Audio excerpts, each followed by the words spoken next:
Bismillahirrahmanirrahim. Assalamualaikum warahmatullahi wabarakatuh. Perkenalkan, nama saya Wirayuda Pratama dari kelas 12 RPLC, bersekolah di SMK Negeri 4 Malang. Oke, bagaimana kabar antum semuanya? Semoga diberikan kesehatan, dilancarkan rezekinya dan dimudahkan dalam segala urusannya dan selalu dilindungi dari wabah yang sedang melanda dunia saat ini. Oke, tanpa basa-basi lanjut saja ke kontennya. Oke, di sini saya akan menjelaskan tentang basis data.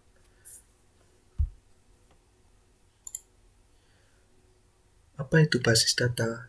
Basis data ialah kumpulan data yang terorganisir yang umumnya disimpan dan diakses secara elektronik dari suatu sistem komputer dan selalu berhubung antar satu dan lainnya dan tidak bisa dipisahkan. Yang pertama ada kelebihan basis data. Yang pertama, untuk di kelebihan basis data ada dapat meningkatkan data independence atau kemandirian data, dapat digunakan untuk bermacam-macam program aplikasi tanpa harus mengubah format data yang sudah ada. Yang kedua ada meningkatkan keamanan data. Keamanan basis data melindungi basis data dari pengguna yang tidak memiliki otorisasi. DBA atau Database Access dapat menentukan batasan-batasan pengaksesan data. Misalnya, dengan memberikan password dan pemberian hak akses bagi pemakai, seperti modify, delete, insert, dan retrieve. Nah, ada juga level untuk diakses ini seperti admin, user, ataupun guest. Oke, yang berikutnya ada pengendalian terhadap kerangkapan data. Dilakukan dengan cara data hanya disimpan sekali. Hal ini mengurangi kerangkapan data dan mengurangi biaya untuk tempat penyimpanan. Untuk selanjutnya ada kekurangan basis data. Kekurangan yang pertama basis data yaitu biaya yang tidak murah alias biaya yang sangat mahal karena menyangkut biaya-biaya untuk pembelian sekaligus perawatan hardware and software. Sebentar. Apa ya, ada rambut. Ada biaya yang tidak murah alias biaya yang sangat mahal karena menyangkut biaya-biaya untuk pembelian sekaligus perawatan hardware dan software. Selain itu, menyusul biaya tambahan untuk storage atau penyimpanan, ada network atau jaringan, dan lain-lain. Kekurangan yang kedua yaitu rumit. Perancangan pengembang DBA, basis data administrator, dan pengguna akhir harus memahami secara detail dan mendalam tentang fungsi basis data yang ditangani agar dapat mengambil manfaat dari basis data. Kegagalan dalam memainkannya dapat menyebabkan kerugian yang cukup besar bagi organisasi atau perusahaan. Misalkan, saya memiliki perusahaan dan saya pastinya memiliki staf. Jika staf-staf saya tidak ahli dalam merancang atau menjalankan program yang ada di dalam basis data ini, pastinya akan mengalami kerugian yang sangat besar tentunya. Yang berikutnya ada tambahan biaya konversi. Diperlukan biaya yang besar untuk berpindah dari aplikasi atau sistem yang lama ke dalam sistem dan hardware basis data yang baru atau upgrade. Misalnya, dalam perusahaan saya ingin mengembangkan software yang ada di dalam perusahaan saya, seperti mengembangkan fitur atau yang lainnya. Nah, untuk memindahkannya dari data yang lama ke data yang baru, itu memerlukan tenaga ahli dan mestinya biaya tidak sedikit. Ditambah lagi diperlukan pula biaya untuk pelatihan staf untuk menggunakan sistem yang baru ini, serta tambahan biaya untuk memperkerjakan staf khusus seperti DBA dan lain-lain. Oke, kita lanjut. Nah, contoh penggunaan basis data. Yang pertama ada penjualan, pengelolaan data konsumen, produk, penjualan. Nah, tiga-tiganya ini sangat terkait. Seperti konsumen. Konsumen ialah yang bertugas membeli produk dari penjual. Produk sendiri hal yang dijual oleh penjual. Kalau tidak ada produk, apa yang mau dijual penjual dan apa yang mau dibeli konsumen. Ada penjual. Nah, kalau nggak ada penjualnya, konsumen mau beli ke siapa produk ini?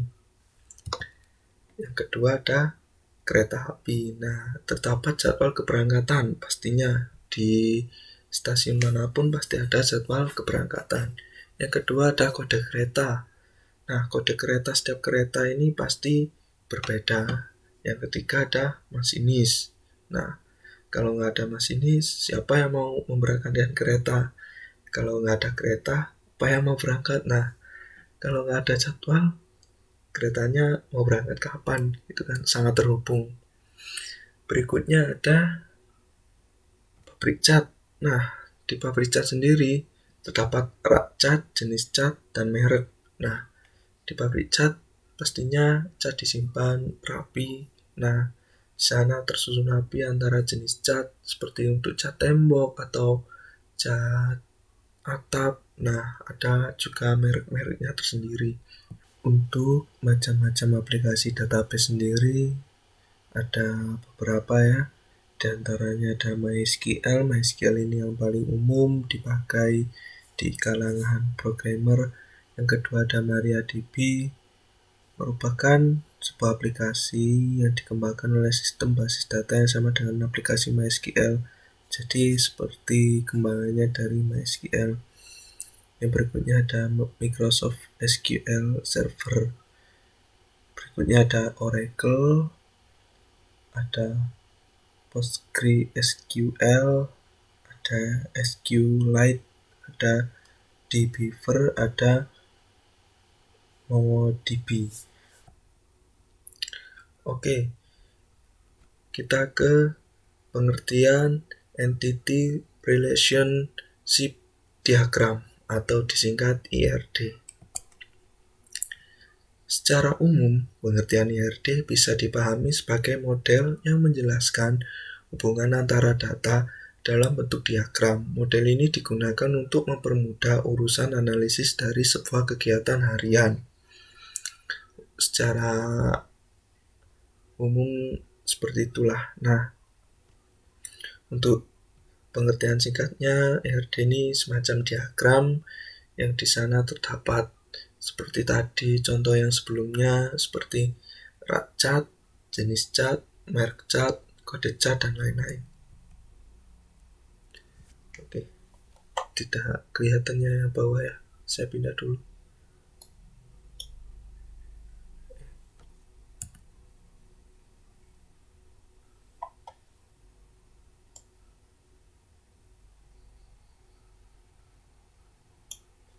Nah, yang berikutnya ada IRD. IRD adalah suatu model untuk menjelaskan mengenai hubungan antar data dalam basis data berdasarkan objek-objek dasar data yang memiliki hubungan antar relasi. Nah, seperti contoh kasus cat tadi ya, ada merek, ada kode cat, ada seperti yang sudah saya jelaskan tadi.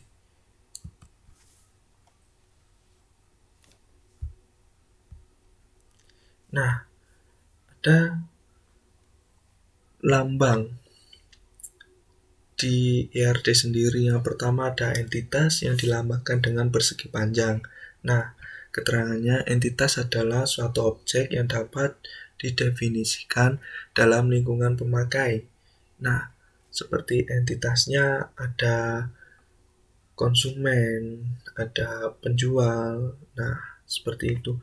Untuk relasi sendiri di sini dilambangkan dengan belah ketupat. Nah, relasi menunjukkan adanya hubungan di antara sejumlah entitas yang berbeda. Nah, seperti yang saya katakan tadi, antara konsumen dan penjual pasti ada hubungan. Nah, untuk penghubung tersebut dihubungkan dengan yang namanya relasi.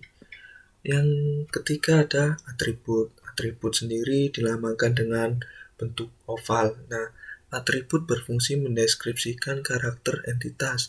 Seumpama untuk penjual sendiri memiliki karakter seumpama untuk penjual supermarket atas nama Fulan. Untuk entitasnya Fulan, nah ada atribut dari nama, tempat tanggal lahir, dan juga nomor kartu identitas, dan lain-lain. Itu masuk dalam atribut. Yang keempat ada garis. Garis sebagai penghubung antara relasi dan entitas atau relasi dan entitas dengan atribut. Nah, untuk penghubung di antara ketiga di atas itu dihubungkan dengan garis. Tidak serta-merta dari persegi panjang langsung di sebelahnya relasi itu berhubungan. Nah, itu harus dihubungkan dengan garis. Untuk selanjutnya, saya akan menjelaskan tentang IRD dari project saya sebelumnya. Untuk yang pertama dulu, ada tabel user di sebelah ini ya, atasnya pojok kanan. Nah, ini di tabel user sendiri ada email, password, dan juga level. Nah, di antara atribut entitas ini harus ada satu yang menjadi kunci atau atribut key atau primary key. Nah, di sini saya menggunakan email. Pasti email setiap orang berbeda-beda. Nah, untuk yang kedua atau ada relasinya ke kiri ya, yaitu membaca. Membaca di sini memerlukan sebuah atribut email. Nah, terus membaca ada membaca tabel konten. Nah, di dalam entitas tabel konten tersendiri itu ada beberapa atribut. Yang pertama ada ID judul. Di sini saya menggunakan ID judul sebagai primary key. Yang kedua ada email, ada judul, ada teks. Nah, email sendiri tidak saya jadikan primary key karena sudah saya jadikan primary key dari data yang sebelumnya. Jadi di tabel konten ini email hanya ditampilkan saja, tidak bisa diubah-ubah. Nah, ke bawah ada dimiliki oleh tabel soal. Nah, di tabel soal sendiri saya memiliki banyak atribut. Nah, atribut utamanya atau primary key-nya ada ID soal. Nah, ID soal sendiri kenapa saya jadikan primary key, karena nggak mungkin dari email atau ID judul dari entitas yang sebelumnya. Ada aktif atau tidaknya soal itu, semua admin ingin menonaktifkan soal itu untuk keperluan maintenance atau apa. Nah, ada tanggal, ada gambar, ada kunci, ada pilihan jawaban A, B, C, atau D. Nah, untuk di sini relasinya berhubungan yaitu tabel user. Pasti user yang mengerjakan soal ini. Nah, di sini diperlukan atribut email.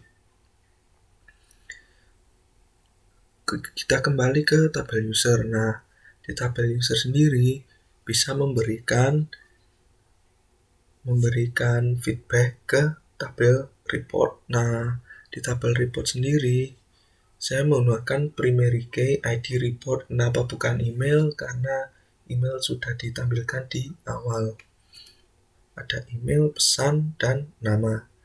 Nah, untuk user sendiri ini update dari web saya yang paling baru, ada mengisi tabel santri.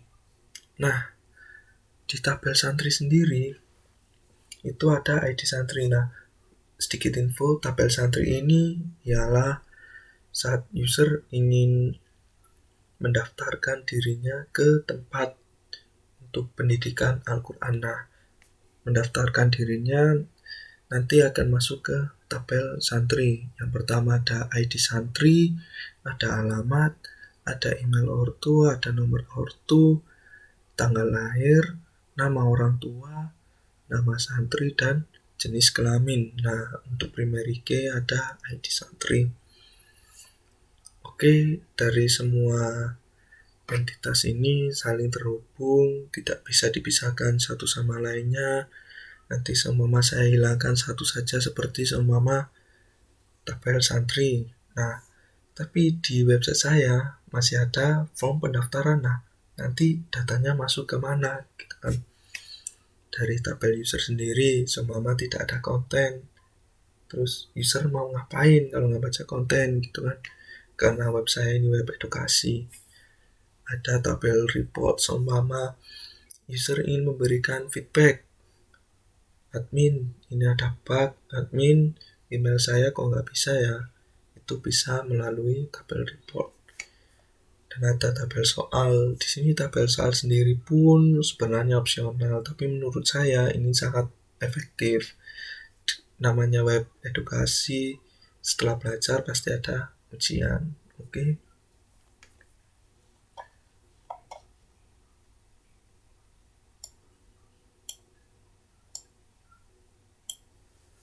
Sekian dari saya, kurang lebihnya saya mohon maaf.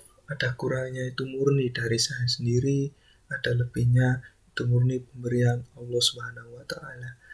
Saya akhiri. Wassalamualaikum warahmatullahi wabarakatuh. Terima kasih sudah menonton video ini. Selamat malam untuk pemirsa semuanya.